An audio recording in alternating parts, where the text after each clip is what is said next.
فبأي آلاء ربكما تكذبان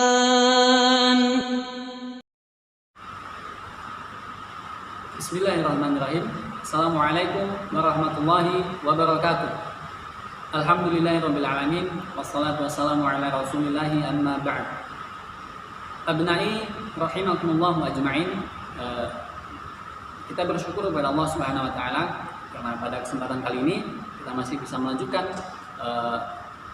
pembelajaran kita pada materi tentang sirah ya. Insyaallah kita akan membahas tentang salah satu tokoh dari sahabat Nabi Sallallahu Alaihi Wasallam. Kita awali saja pertemuan kita ini dengan mengucap lafaz basmalah. Bismillahirrahmanirrahim. Sebelum kita mulai membahas tokoh ini, ada beberapa hal yang ingin Ustadz sampaikan, bahwasanya penting bagi kita untuk mempelajari sejarah-sejarah para sahabat. Kenapa?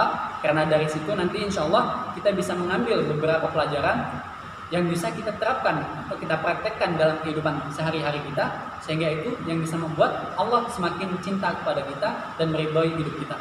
Maka pada kesempatan kali ini kita melanjutkan seri Al-Khulafa Ar-Rasyidin yang sudah diawali dari pertemuan Abu Bakar ya, kemudian dilanjutkan dengan Umar bin Khattab, kemudian yang ketiga Utsman bin Affan, dan insya Allah pada kesempatan kali ini kita akan membahas tentang Ali bin Abi Thalib. Ya, pada kesempatan kali ini kita akan bersama dengan satu tokoh sahabat Nabi Sallallahu Alaihi Wasallam yang termasuk khalifah Nabi Muhammad Sallallahu Alaihi Wasallam, yaitu Ali bin Abi Thalib. Sebelum Ustaz membahas Ali bin Abi Thalib, ya, apa sih nanti itu Al-Khulafa Ar-Rasyidin itu apa? Yang mana nanti di dalamnya terdapat 4 sahabat itu. Oke. Kita lihat dulu Al-Khulafa Ar-Rasyidin. Al-Khulafa Ar-Rasyidin itu artinya para pemimpin. Ya. Al-Khulafa itu kan dari kata khalifah, ya. Al-Khulafa, khulafa itu bentuk jamak atau bentuk banyaknya lah ya. Banyak dari kata tunggal yang yaitu khalifah.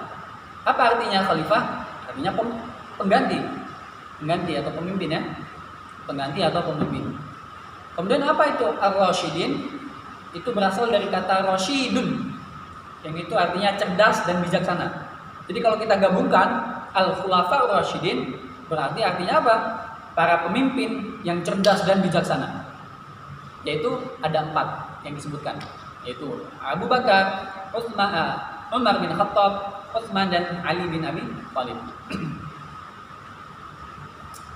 Jadi keempat sahabat ini adalah pengganti Nabi Muhammad SAW, tapi dalam arti bukan pengganti sebagai nabi, melainkan pengganti sebagai pemimpin umat Islam setelah wafatnya Nabi Muhammad SAW.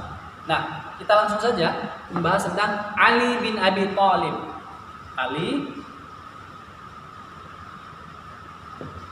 Ali bin Abi Thalib. Oke, insyaallah kita akan bersama dengan Ali bin Abi Thalib.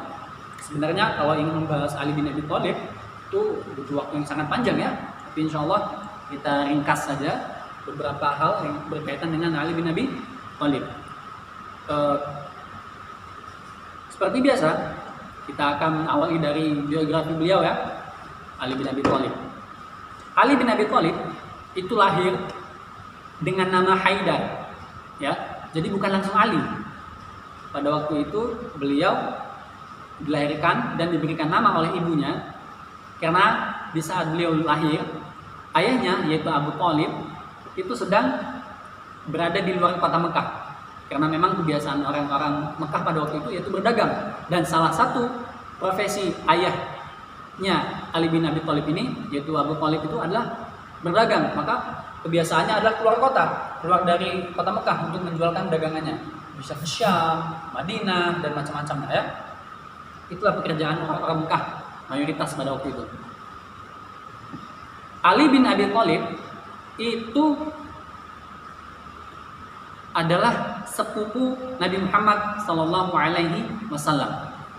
Beliau ini memiliki kedudukan yang sangat mulia ya. Beliau adalah sepupu Nabi Muhammad Sallallahu Alaihi Wasallam. Sekaligus juga beliau adalah sahabat mulia, ya. Termasuk salah satu dari 4 khalifah Al-Khulafa Ar-Rasyidin. Termasuk salah satu darinya. Kemudian beliau juga menikah dengan anaknya Nabi Muhammad SAW yang bernama Fatimah. Kemudian beliau juga termasuk salah satu di antara 10 sahabat Nabi Muhammad SAW yang dijamin langsung melalui lisan Nabi Muhammad akan masuk surga. Oke. Jadi Ali bin Abi Thalib ini sahabat yang sangat spesial dan istimewa sekali. Yang pertama itu tadi. Nama beliau adalah Haidar. Kemudian Ali bin Abi Thalib. Bapaknya yang sering kita kenal dengan Abu Thalib, ya. Abu Thalib. Ini nama aslinya bukan Abu Thalib, melainkan nama aslinya adalah Imran. Nah, nama ayahnya Ali bin Abi Thalib adalah Imran aslinya. Kenapa disebut dengan Abu Thalib? Nah, ini dia kebiasaan orang Arab itu disebut dengan kunyah, ya. Kunyah itu julukan lah ya, singkatnya julukan. Biasanya akan disematkan apabila dia kepada anak pertama, misalkan biasanya. Seperti Nabi Muhammad. Nabi Muhammad itu kunyahnya Abul Qasim. Kenapa? Karena anak pertama Nabi Muhammad SAW itu bernama Al Qasim. Maka Nabi Muhammad disebut dengan Abul Qasim. Kemudian Abu Thalib punya 4 anak laki-laki. Yang pertama namanya Thalib, makanya disebut dengan Abu Thalib. Bapaknya Thalib, bapaknya si Thalib. Kemudian selanjutnya ada Ja'far, kemudian ada Aqil, dan terakhir ada Ali. Nah, ini Ali termasuk salah satunya. Jadi Abu Thalib nama aslinya Imran. Jadi kalau kita mau menyebutkan nama asli Ali sesuai dengan nama asli ayahnya juga, yaitu Ali bin Imran. Tapi dengan nama yang terkenal yaitu Ali bin Abi Thalib. Abu Thalib, bapaknya Thalib. Karena Thalib adalah kakaknya Ali bin Abi Thalib, anak pertama. Makanya disebut dengan Abu Thalib. Sama Ali juga memiliki kunyah atau ya julukan lah ya. Apa julukan Ali? Ada beberapa. Salah satunya adalah Abul Hasan. Kenapa disebut dengan Abul Hasan? Karena Ali memiliki anak pertamanya yaitu bernama Hasan. Maka disebut Ali sebagai Abul Hasan. Itulah dia namanya kunyah ya. Jadi ingat, Ali bin Abi Thalib adalah sepupu Nabi Muhammad SAW. Kemudian Ali bin Abi Thalib salah satu dari Al-Khulafa Ar-Rasyidin, ya, yang diawali dari Abu Bakar, kemudian Umar bin Khattab, Utsman bin Affan, kemudian terakhir Ali. Dan Ali juga termasuk salah satu sahabat yang dijamin surga oleh Nabi Muhammad SAW dari 10 sahabat, dan salah satu ada Ali bin Abi Thalib. Baik, tadi kunyahnya Ali itu ada Abu Hasan, ada Abu Turab. Kok bisa disebut dengan Abu Turab? Memangnya Ali punya anak namanya Turab? Enggak. Jadi kunyah itu enggak mesti harus kepada anak, tapi kepada sesuatu hal yang identik dengan dirinya, maka biasanya akan diberikan kunyah. Itu kebiasaan orang Arab. Jadi selain Abu Hasan, beliau punya kunyah Abu Turab. Turab itu apa sih? Turab itu tanah artinya. Bagaimana ceritanya kok bisa dapat julukan Abu Turab? Dan yang memberikan kunyah Abu Turab ini adalah Nabi Muhammad SAW. Jadi ketika Ali sudah menikah dengan Fatimah itu kan anaknya Nabi Muhammad. berarti Ali sebagai menantu Nabi Muhammad SAW. Suatu waktu Nabi Muhammad SAW pernah berkunjung ke rumah Ali bin Abi Thalib. Saat sampai ke rumahnya, ternyata tidak ada Ali bin Abi Thalib. Yang Nabi Muhammad dapati hanya Fatimah. Maka Nabi Muhammad bertanya kepada Fatimah, "Aina Ali?" Di mana Ali? Maka Fatimah menjawab, "Kana baini wa bainahu syai'un." Sebelumnya tadi terjadi sedikit mungkin cekcok lah ya, sedikit keributan kecil antara aku dengan Ali suaminya. Maka Ali pergi, masya Allah. Ali ketika bertengkar dengan istrinya tidak memarahi istrinya, tapi beliau pergi kemana? Pergi ke masjid. Beliau tidak memarahi istrinya, tidak memukul istrinya, tapi pergi ke masjid untuk mungkin berdoa atau segala macamnya. Ya. Kemudian Nabi Muhammad memerintahkan salah seorang yang ada di dekat rumah itu untuk mencari di mana Ali. Singkatnya, ditemukanlah Ali sedang tidur di masjid. Di masjid ya. Kemudian Nabi Muhammad mendatangi ke masjid. Saat sudah sampai di masjid, melihat Ali sedang tidur, kemudian ada bagian tubuh Ali yang terbuka dari pakaiannya, yang mana perutnya itu tertempel oleh tanah. Karena ingat, dulu masjid belum seperti sekarang. Kalau sekarang kan masjid itu sudah di semen, sudah ada sajadah, ada karpet. Nah, tapi kalau dulu kan enggak. Masih di awal-awal Islam ya, munculnya Islam.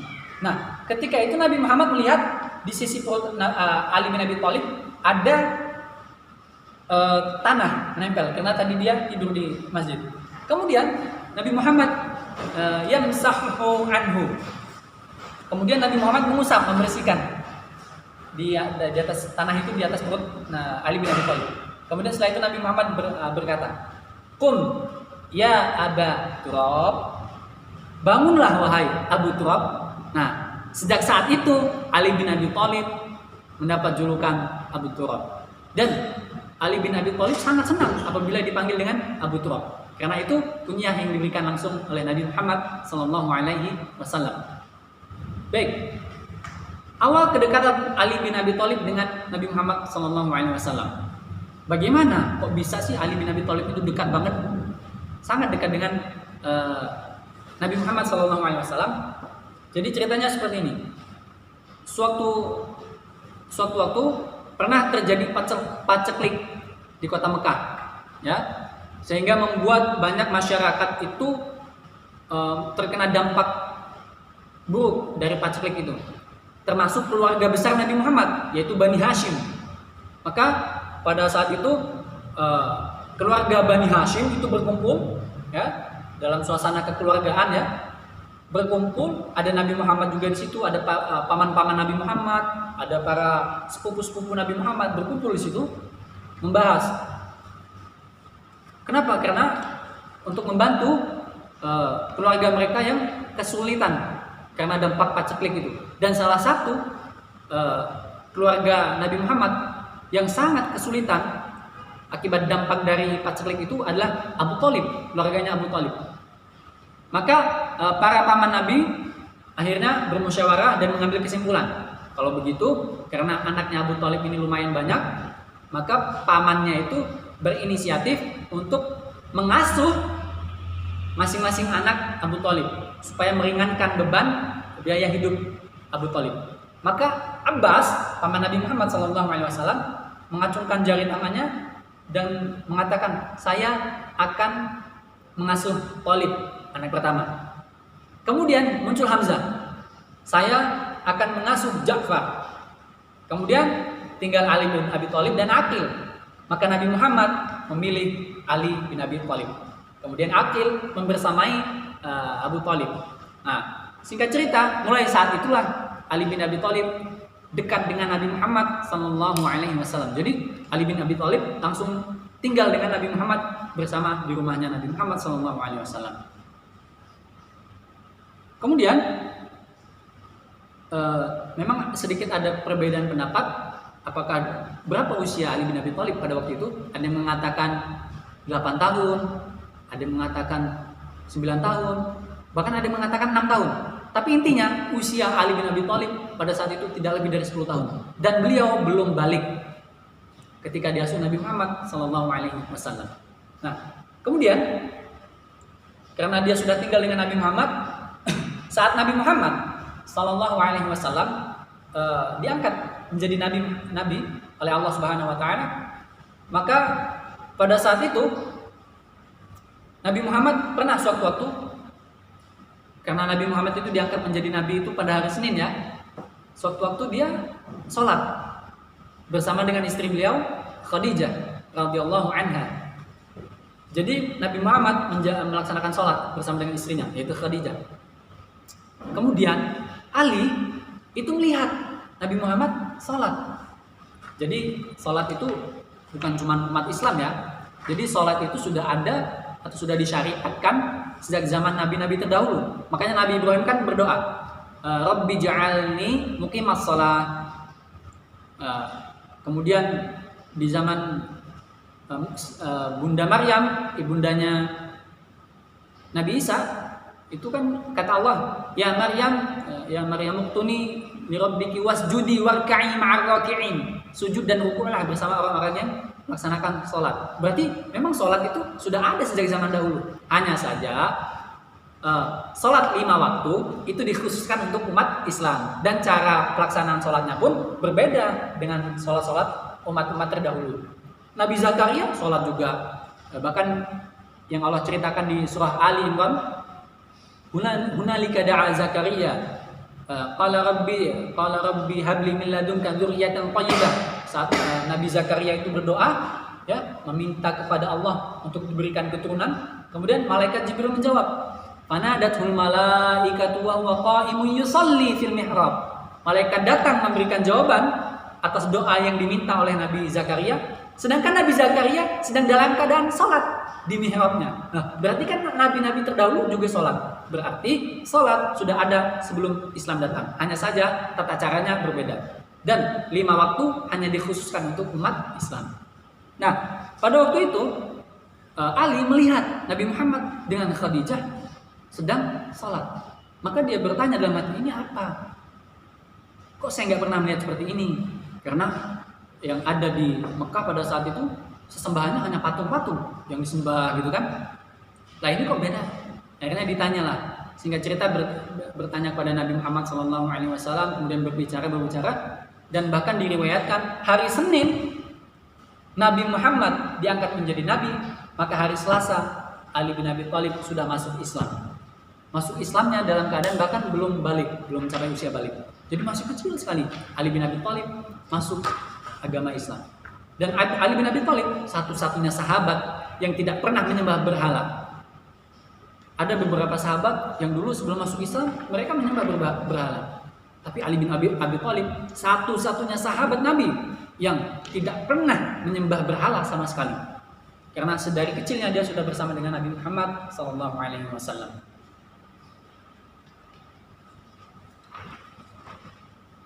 Kemudian karena dekatnya Ali bin Abi Thalib ini dengan Nabi Muhammad, maka pernah ketika sudah peristiwa hijrah, Nabi Muhammad memerintahkan Ali bin Abi Thalib untuk tidak berangkat terlebih dahulu karena menunaikan beberapa hajat yang ada di Mekah. Saat Nabi Muhammad berangkat ke Madinah bersama dengan Abu Bakar, maka Ali bin Abi Thalib dimintai untuk tetap tinggal di Mekah, mengembalikan barang-barang titipan orang-orang kafir kepada Nabi Muhammad. Kemudian Ustaz ingin menceritakan tentang Ali bin Abi Thalib ya. Jadi Ali bin Abi Thalib ini tentang peperangannya ya nanti ya. Ingat, Ali bin Abi Thalib ini salah satu pujian Nabi Muhammad SAW kepadanya adalah bahwa beliau ini termasuk salah satu sahabat yang cerdas, ulamanya di zaman para sahabat. Termasuk ulama. Jadi beliau itu orangnya cerdas, ya, pintar, bijaksana, maksudnya lembut, baik gitu. Tapi jangan dikatakan bahwa beliau tidak kuat. Karena ada beberapa riwayat, terutama ketika terjadi perang, itu menunjukkan bahwa betapa sangat kuatnya Ali bin Abi Thalib. Dan salah satu bukti bahwa Ali bin Abi Thalib itu kuat apa? Ini kita saat ingin melihat ceritakan tentang dua perang ya, yaitu perang Khaybar dan perang Khandaq. Perang Khaybar ini yaitu Muslim melawan Yahudi.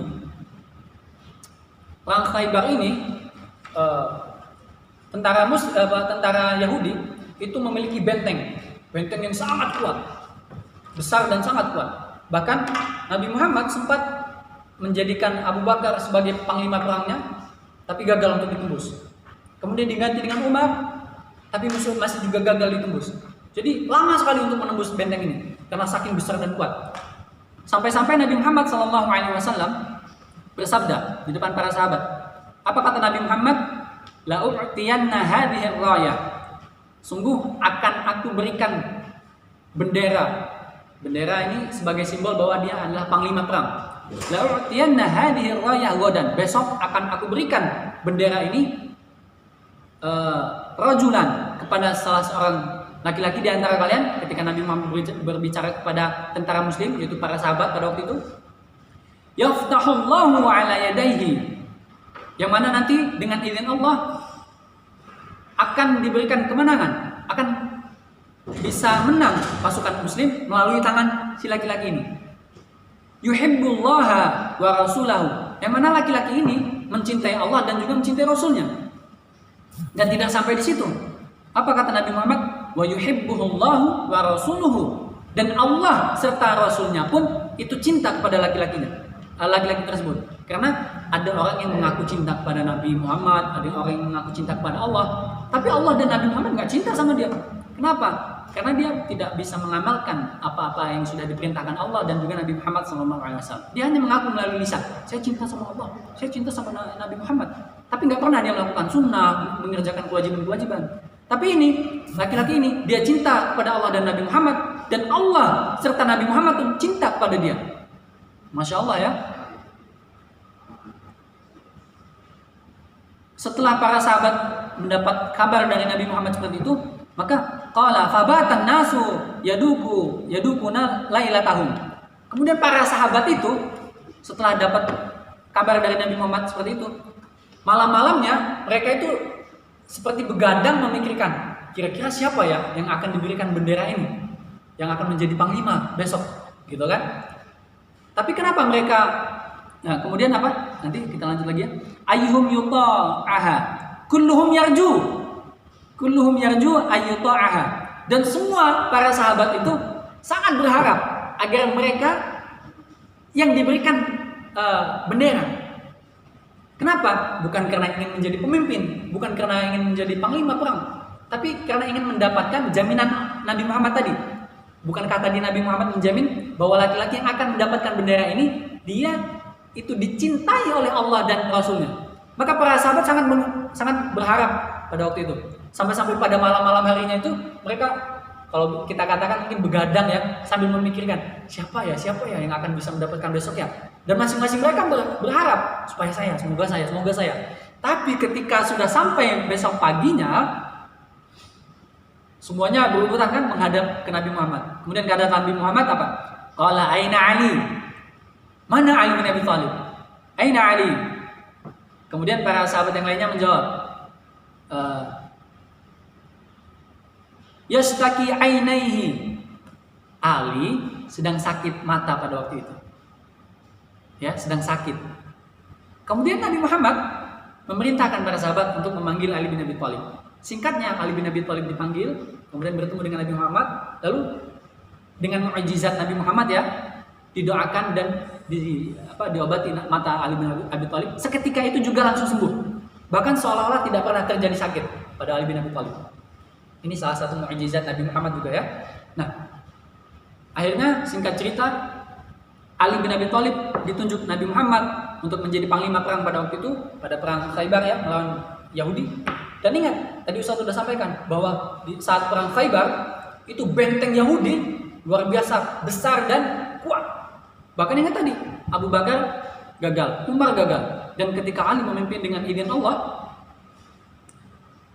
Islam menang. Dan bahkan ada satu peristiwa yang membuat betapa ini menunjukkan bahwa betapa sangat kuatnya Ali bin Abi Thalib. Ketika itu, saat Ali sedang berperang melawan musuhnya, tiba-tiba perisai Ali bin Abi Thalib, karena tangan kanan memegang pedang, kemudian tangan kiri memegang perisai. Perisainya itu jatuh, dan Ali berusaha untuk mencari apa saja yang bisa menjadi perisai. Maka pada saat itu Ali memegang pintu benteng Khaybar, yang mana diriwayatkan oleh para sahabat bahwa kami saja untuk bisa membongkar pintu Khaybar itu, benteng Khaybar itu membutuhkan kira-kira 8 orang, 10 orang.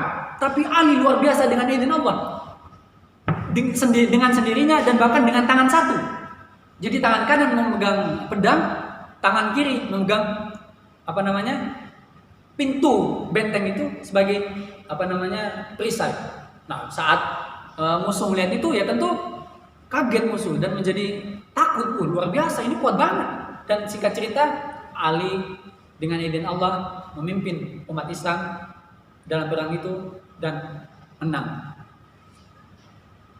Dan itu menunjukkan bahwa betapa sangat kuatnya Ali ya. Pintu benteng yang bahkan sahabat lain mengatakan kami saja butuh 8 orang atau 10 orang untuk mengangkatnya. Lah Ali satu orang saja, bahkan dengan tangan satu. Luar biasa, Masya Allah. Kemudian di perang Khandaq. Perang Khandaq ini melawan satu tokoh yang terkenal jago ya, sangat besar, kuat dan ditakuti. Namanya Amr bin Abdi Wud. Karena gini, kebiasaan perang pada waktu itu akan ada duel satu lawan satu dulu sebelum nanti akan saling melawan. Kemudian majulah Amr bin Abdi Wud maju, kemudian dia teriak-teriak, ngomong, "Wahai Muhammad, mana pasukanmu? Keluarkan, ditunggu ini." Udah ditunggu ya, bahkan dikatakan yasihu bil ghatrasah. Dia teriak dengan sombong-sombongnya, melecehkan umat Islam. Kemudian dia katakan, "Za'amtum anna qatilakum dakhalal jannah." Bukankah agama kalian itu meyakini bahwa tentara kalian apabila mati akan masuk surga? Wa anna qatili dakhalan nar. Sedangkan tentara kami itu akan masuk neraka. Wa ana mustaqun ilan nar. Saya udah kangen sama neraka nih. Ayo cepat sini. Siapa pasukan Nabi Muhammad yang akan berani melawan saya? Kemudian teriak-teriak seperti itu. Tapi para tentara muslim tahu memang orang ini kuat, besar. Sehingga belum ada yang bisa menjawab. Sampai Nabi Muhammad berkata, "Hal yujadu bainakum man yastati' iskata sauti hadzal kafir." Apakah ada salah satu di antara kalian yang bisa memberhentikan suara orang kafir ini? Karena dia mengejek terus. Bahkan dia katakan lagi apa? Aqidatuhum mabniyatun 'alal kadhib ya Abu Sufyan. Dia berkata sambil teriak gitu kan, sambil mengejek. Niatnya mengejek umat Islam. Akidah mereka, keyakinan umat Islam ini apa? Dibangun dengan kebohongan. Kenapa? Katanya tentaranya kalau mati akan masuk surga. Tapi kenapa? Kok nggak ada yang berani lawan saya? Padahal kalau mati pun akan masuk surga. Bohong semuanya ini. Dia ejek terus. Sampai akhirnya Ali menunjuk tangan. Da'ni an ubarizahu ya Rasulullah. Biarkan aku untuk maju melawan Amr bin Abdi Wud. Kemudian kata Nabi Muhammad, Innahu Amr. Ali, itu tuh Amr. Dia terkenal kuat. Tapi lagi-lagi sampai berulang kali Ali mengatakan, biarkan aku ya Rasulullah untuk melawan dia. Akhirnya Nabi Muhammad membiarkan dan mengizinkannya. Sampai ditantang lagi sama si Amr ini, teriak terus dia. Aina jannatukumul ladzi kuntum tu'adun? Mana surga yang kalian sudah dijanjikan? Kok sampai sekarang ini kok belum maju-maju salah satu? Emang tentara muslim gak ada yang berani? Kemudian majulah Ali bin Abi Thalib. Kemudian sebelum dia berangkat, Nabi Muhammad khala'a imamatahu wa albasaha aliyan. Nabi Muhammad melepas imamahnya, kemudian dipakaikan kepada Ali bin Abi Thalib. Kemudian tsumma yad'u, dan Nabi Muhammad berdoa. Ya, saat Ali berjalan, Nabi Muhammad sambil berdoa. Apa doa yang disampaikan, dipinta oleh Nabi Muhammad? Ya Rabb, laqad akhadta Hamzah yauma Uhud. Ya Allah, sungguh Engkau telah mengambil Hamzah di peperangan Uhud. Hamzah wafat di perang Uhud. Fahfad li aliyan yauma khandaq. Maka tolong ya Allah, tolong jagalah Ali pada perang Khandaq ini. Akhirnya kemudian Ali berkata, sambil maju dia mengatakan, laqad ataka mujibu sautika min ghairi ajiz. Hei Amr, sudah datang nih kepadamu jawaban yang menjawab tantanganmu itu. Ghairu ajiz, tanpa ada rasa takut saya ini. Saya enggak lemah. Kemudian Amr bin Ud berkata, "Man anta?" Kamu siapa? Karena Ali pada waktu itu masih muda. Ada yang mengatakan usianya 19 tahun, ada yang mengatakan 21 tahun. Masih muda sekali. Sedangkan Amr bin Abdi Wud ini usianya sangat tua, bahkan lebih tua dari Nabi Muhammad. Dan bahkan dikatakan Amr bin Abdi Wud ini adalah sebaya dengan ayahnya Ali, yaitu Abu Thalib. Berarti udah tua banget kan? Besar gitu. Akhirnya Ali mengatakan, "Ana alladzi sammatni ummi Haidar."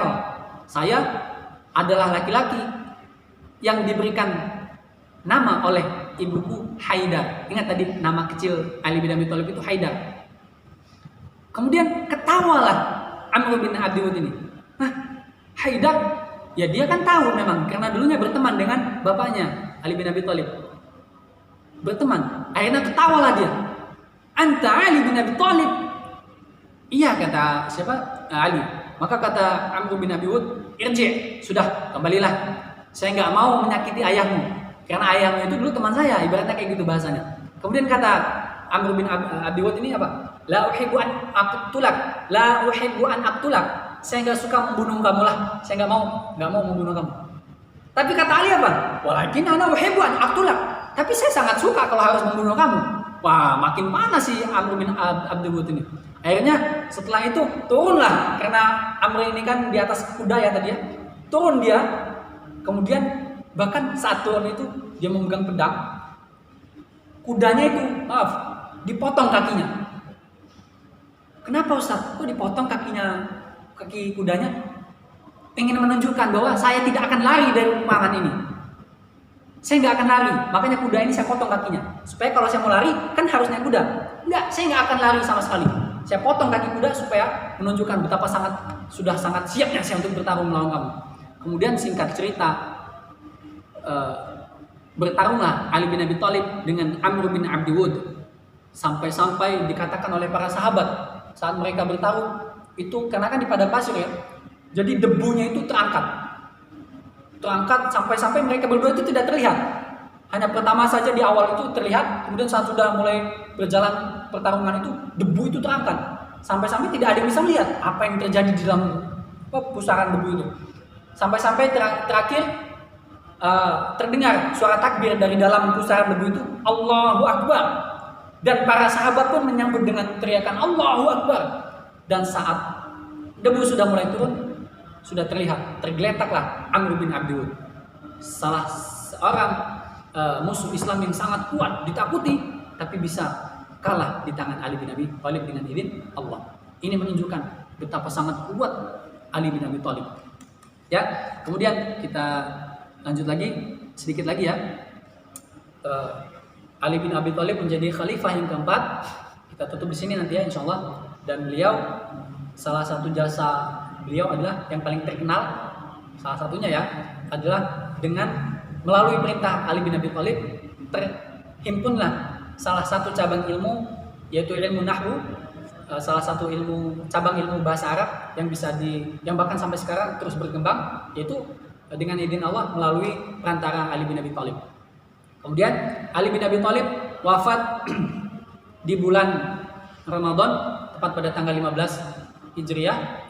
Beliau dibunuh oleh seorang yang bernama Abdullah bin Muljam atau dikenal dengan Ibnu Muljam. Saat beliau, sebenarnya ceritanya ini sangat panjang, tapi kita singkat saja, kita ringkas.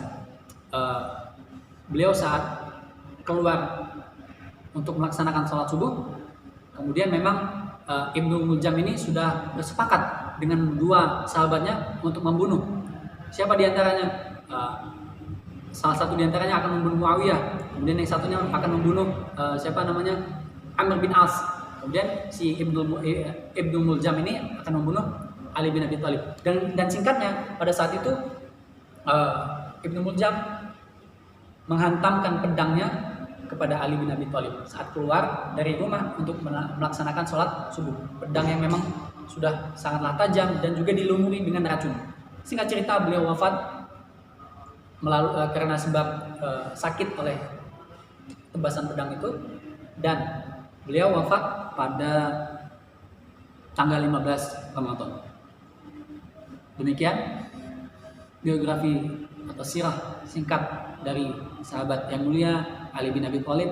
Bahkan sebagian ulama mengatakan bahwa Ali bin Abi Thalib ini adalah sahabat yang paling dekat dengan Nabi Muhammad. Kalau sahabat yang paling mulia itu Abu Bakar, tapi sahabat yang paling dekat dengan Nabi Muhammad adalah Ali. Kenapa? Karena dari kecil dia sudah bersama dengan Nabi Muhammad SAW, dan dia juga adalah sepupu Nabi Muhammad, dan juga dia adalah menantu Nabi Muhammad SAW. Semoga dari kisah ini kita bisa terus mempelajari ya sejarah-sejarah para sahabat Nabi Muhammad SAW, dan dari kisah itu kita bisa mengambil pelajaran yang bisa terus kita terapkan atau kita praktekkan dari kejadian-kejadian luar biasa para sahabat itu untuk bisa kita amalkan di kemudian hari atau di waktu sekarang ini. Semoga bermanfaat. Kita tutup pelajaran kita dengan mengucap alhamdulillahirabbil alamin dan doa kafaratul majlis. Subhanakallahumma wa bihamdika asyhadu an la ilaha illa anta astaghfiruka wa atubu ilaik. Assalamualaikum warahmatullahi wabarakatuh.